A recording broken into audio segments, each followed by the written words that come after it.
Well, folks, how good is Gear4Music? Or how bad? This is my second run-in with a Gear4Music product. Now, those in the States will not be familiar with this. This is something very much a UK brand, which is a terrible name. I've talked about that before.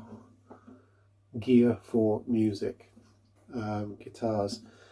And, you know, this is entry-level stuff. This is very, very cheap instrument, but surprisingly decently made. This is a parlor model. I'm not quite sure of the number here. It says PL100NT, probably for natural. So, yeah, it's probably P for parlor. So this is their parlor acoustic. Nice shape. I love parlor guitars. Now, you can tell when you pick up one of these that it is not a high-end guitar, but also it doesn't look like the worst eBay/Amazon guitar either. I'd say there's a lot of guitars that are worse than this. It does have a rosewood board. It does have a spruce ply top with a mahogany back and sides. It is bound, wood bound. It has the bog standard keys on it. It's actually quite decent. I would say where this tends to be cheap, well, the reason for its cheap price is, like with a lot of these companies, their quality control has a lot to be desired. For instance, this guitar here took quite a lot of work to get it into a playable condition. The action was horrendous. The materials are decent. The materials are not much worse than the Yamaha and the Aria guitar we looked at in the last two videos. Yeah, you can see some glue runs and stuff like that. Quick production telltale signs of just rushing these out and probably not spending as much time on each one as they would for a higher priced model. But the materials are actually okay. Where the issues come with these is they don't put a lot of time into setup. So I ground these fret ends for quite a while, did a lot of reshaping, had to crank the saddle down considerably, and play with the truss rod to get it just right. And then it's a decent guitar, but most people aren't going to do that. Most people are not going to spend that kind of time or have that kind of expertise to do that kind of setup on a guitar of this ilk. So they really should come out the box playable. It could be that this was put into an unplayable condition by the way it was left by the previous owner. I found, and I'm quite unpopular for saying this, but I found that keeping instruments out of the case on stands tends to put them out of whack a lot quicker than, say, if you keep them in a case. Now, you know, my son, for one, does not like me saying this because he hates keeping his guitars in cases. He likes to have them out, he sees them, then he plays them.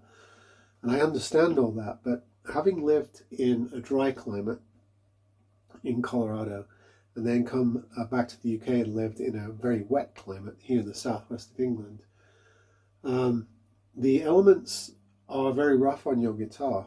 And I've noticed that when I do setups on the family guitars, his are always the worst. His are always in the worst condition because he leaves them out on a stand by his open window, you know, and it's very, very wet. It's very humid. So the guitar swells and then dries out, then swells and dries out. Whereas if you keep it in a case, even if it's a cloth case, it tends to protect it from the elements. So it could be that this has been left out. It warped a little bit, and then it had to be, you know, heavily set up to get it playing again. Or it could be that it was just made with very sloppy attention to detail and it never played great from day one, and that's why somebody got rid of it.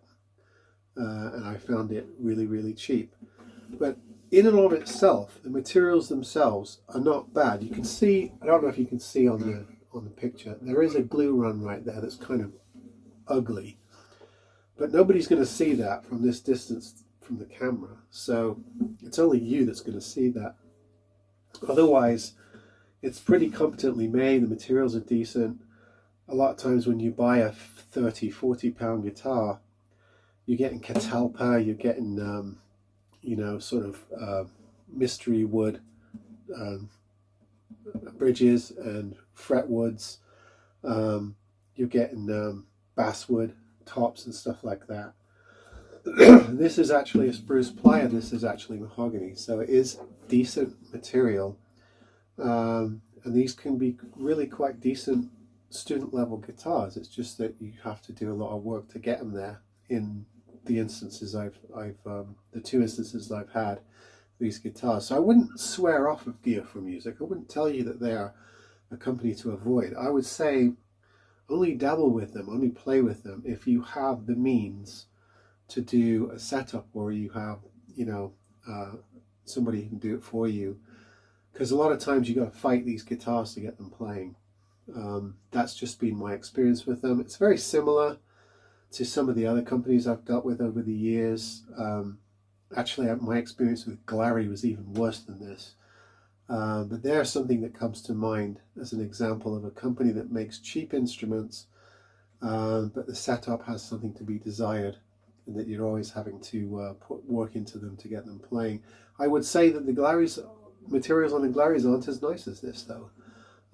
So where they cheat on the materials and other companies cheat on the materials, these, from what I see, this company doesn't. It just doesn't put a lot of attention to detail into the final setup of the instrument. So that's my assessment of Gear4Music. This is round 2 I've had with them, and you know, if I see more, I will grab them. They do have a couple of affiliate brands. I believe Sub-Zero and Heartwood are related to Gear4Music, and they're slightly higher quality. This is their entry level, and you know, once you get them playing, it's not bad. This is a nice little parlor, actually. It's quite pleasant. Plays really, really nice, but it took some work to get it to this point. And it may be that you come across one of these and you can't get it playing because it's too warped, and you can't true it up enough to make it a good playing guitar. So there you go. Gear4Music, not bad guitars, decent materials. However, the ones that I've had needed a lot of setup work, and you need to know that sort of going into them, especially if you're buying them used. Because if you're buying them used, you don't get any kind of warranty on them. If you're buying a new one, you might get a guitar shop to back it and set it up for you, or you might get a return if it's from a mail order company. But if you find one of these in a charity shop or something, you buy it, you're pretty much stuck with it. So you should know how to do a bit of setup before doing so. Anyway, Gear4Music. This is the Parlor, the PL100NS guitar. And it really is not bad. It just took a bit of grinding to get there. All right, folks. See you on the next one.